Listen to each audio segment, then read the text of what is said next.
This is the Ross Kaminsky Show. Now, Ross Kaminsky on Denver's talk station, 630 KHOW.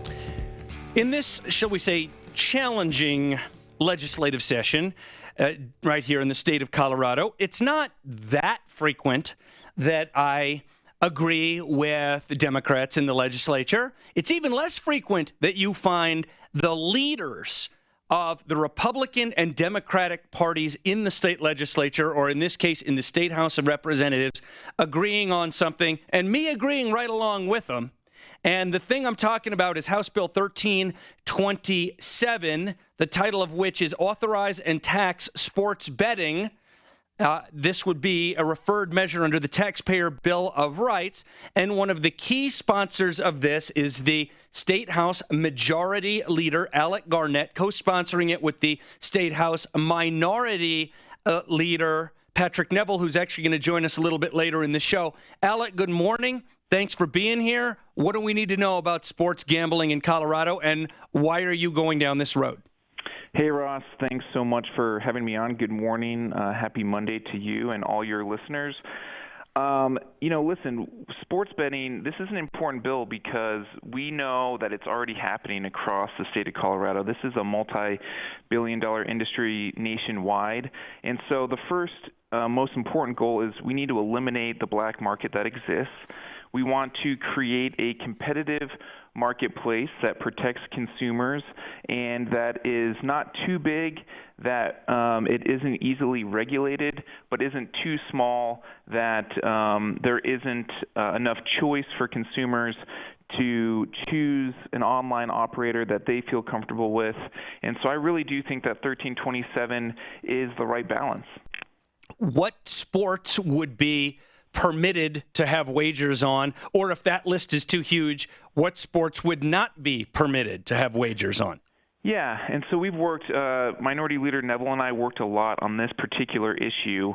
So you can't, amateur sports or high school sports are obviously prohibited. We talked a lot about collegiate sports. Should collegiate sports be included or not be included?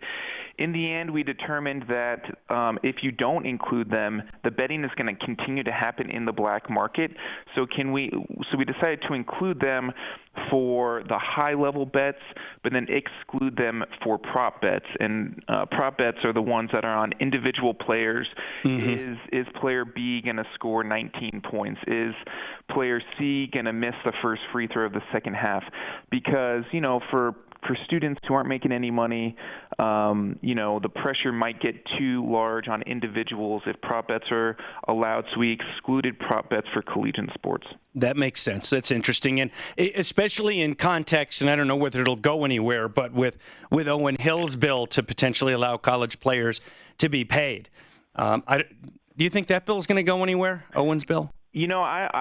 I think I'm the House sponsor. I don't know if there's actually a bill yet, if he's actually gotten a title for it. So I doubt that it actually goes this year, but it is an important conversation. I doubt it too. Okay, so, and just because I'm curious, prop bets will be allowed on NFL games, for example, on professional sports? They will be. I think as we analyze the marketplace, a lot of prop bets, the one place where prop bets are really popular is clearly the Super Bowl. Mm-hmm. Prop bets aren't as popular in the current marketplace as I think people assume that they are. But, 9 states already have legalized sports betting, and nearly 30 states have a bill moving through the legislature. So I think as this market begins to mature, there may be more of those types of bets created, but they are allowed. Where will people be allowed to place sports bets, and will it be allowed to be done online? Yeah, so the sort of the crux of the bill is what I call the licensure rubric, right? How do we make sure that we can regulate this? Because I'm not hearing from Coloradans that they want brick and mortar on every corner where there's ticket windows and people are using cash and, similar to, dispensaries and stuff like that. Mm-hmm. So what we kind of agreed upon was Colorado has a pretty unique relationship with gaming.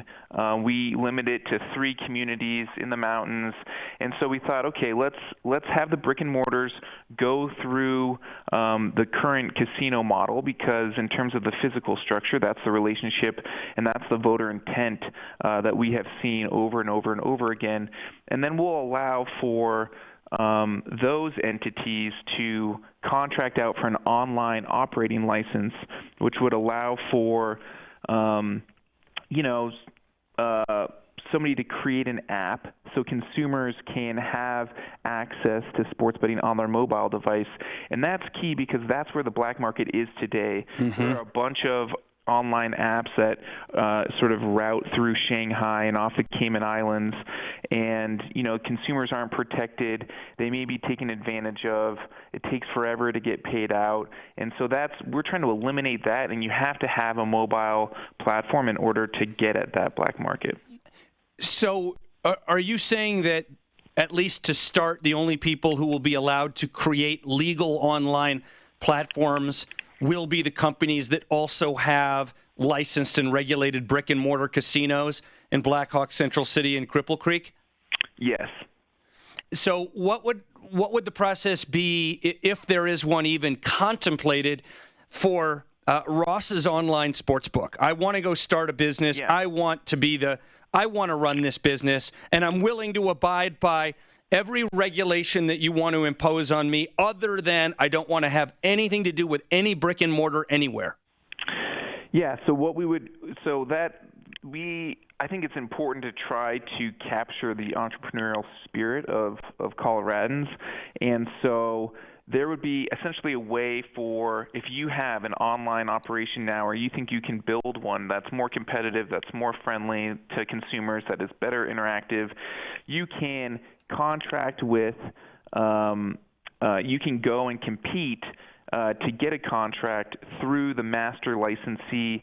And the master licensee is sort of the parent company that owns the license to operate the casino. So you don't necessarily have to contract with the brick and mortar themselves, but you would have to contract with the parent business. But I think we're gonna create something that's not too big, but that's not too small, that if you think you have the next generation of online interactive application, you should have an opportunity to compete. But would that mean that the casinos in Black Hawk or Central City would also have the ability to prevent any competition by just saying, we're all going to refuse to do anything with Ross's online sportsbook? I think that could be a scenario.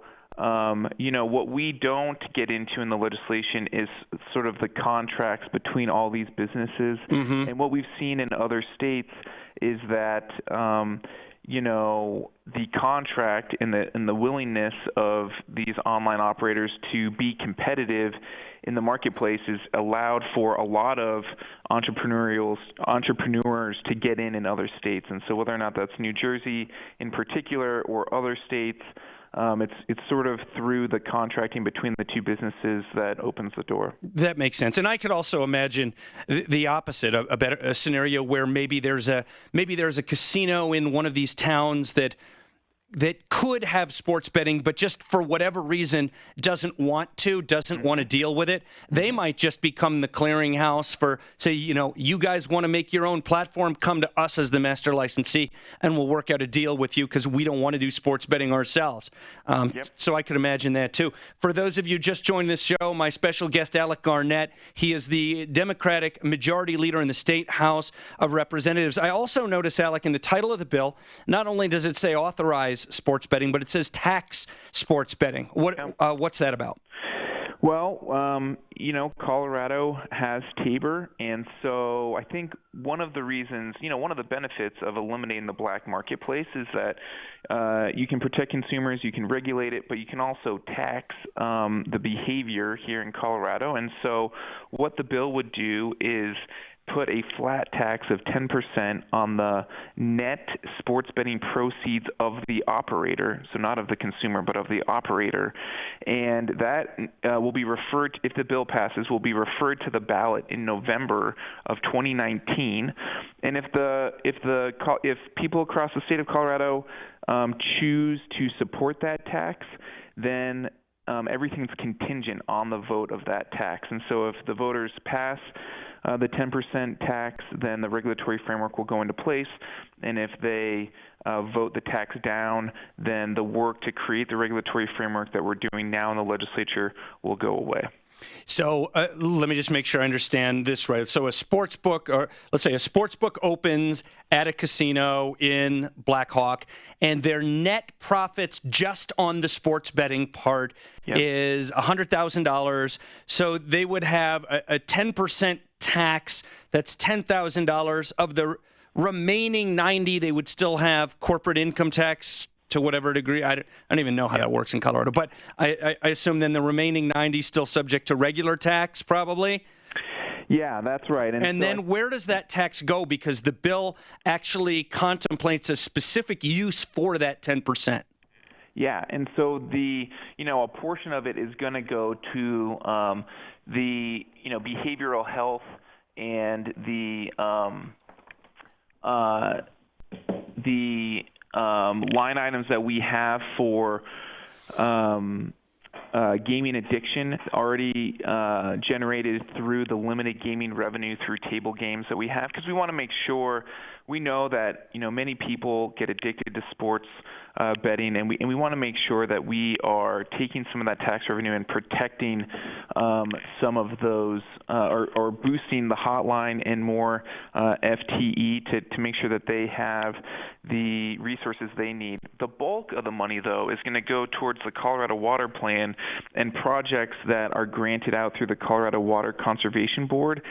And this is key because water and conservation are two things that Coloradans across the state agree we need to prioritize. We're not going to be generating enough revenue to put towards solving, our traffic infrastructure issues and our K through 12 issues. And I think what we saw through marijuana is that voters assumed that more money was going to be going through to K through 12 than actually did. So we were trying to be honest about, it's probably going to be between $10 and $20 million a year, and what is a priority that could really benefit from that chunk of change each year.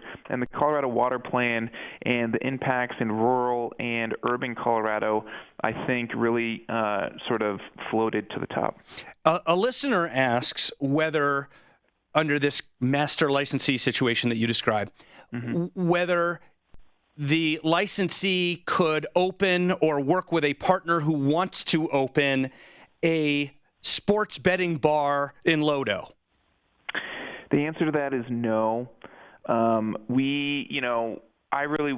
Both Representative Neville and I really wanted to make sure we were being respectful of the voters' intent in our unique relationship with gaming here in the state. And so if there is going to be a physical brick-and-mortar location, it can only happen within the 3 communities that currently allow gaming. How much of that was because of lobbying by those communities saying, in effect, we don't want the competition, even if they didn't word it that way? I mean, they certainly did do that, as any sort of, business group would. But, again, I think we're kind of looking at how the market is developing across the country, and it really isn't in brick and mortar, and it really is on mobile devices. And I think some of the concern coming from folks about negative impacts on the community were more expressed through, having more brick and mortars all over communities that maybe aren't as easily regulated. The Department of Revenue and the Division of Gaming do a great job of what we ask them to do. But if we were to expand this to municipalities across the state then they would have a very difficult time, I believe, regulating those brick and mortar entities, and then, the opportunities for fraud and abuse increase. And so I'm not saying we don't get to that place maybe later down the road, but starting small and getting confidence from Coloradans that we can do this right was really important. I'm inclined to agree with this listener who suggests that folks who are already doing this online with offshore sports gambling, they probably won't switch to the Colorado ones if they're already happy where they are. But you might get a lot of people who have been unwilling or unable to work through the offshore ones who would go to the Colorado websites. Well, I would push back a little bit on that, Ross, because the way that people get paid out is pretty weird. And so, that's true. I've done it, so I know what you're talking about. Oh, yeah. So, you essentially get, Visa gift cards, and it takes forever for them to come through the mail. And so I think as this regulated legal marketplace continues to grow, what you're going to find is, the money shows up in your account faster.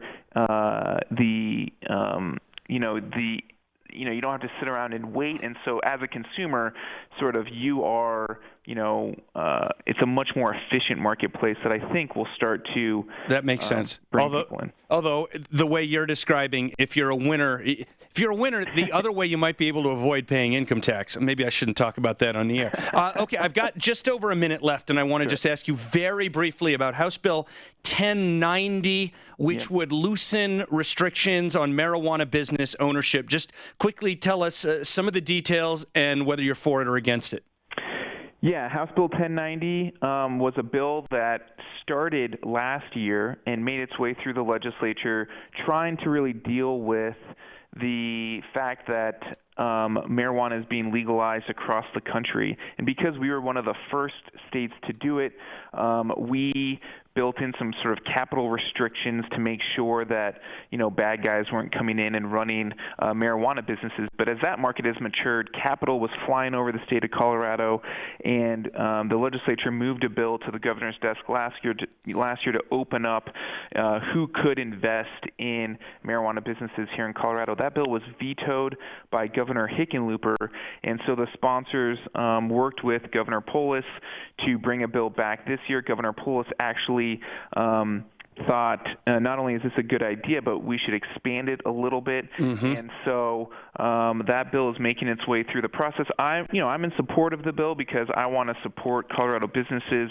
I want to make sure that we remain competitive in what is sort of a national marketplace now. And Alec, I don't mean to cut you off, but we've got to leave it there. State House Majority Leader Alec Garnett, thanks so much for your time. We'll talk again. Minority Leader Patrick Neville next. This report is sponsored by Lowe's. Patsy Fogg.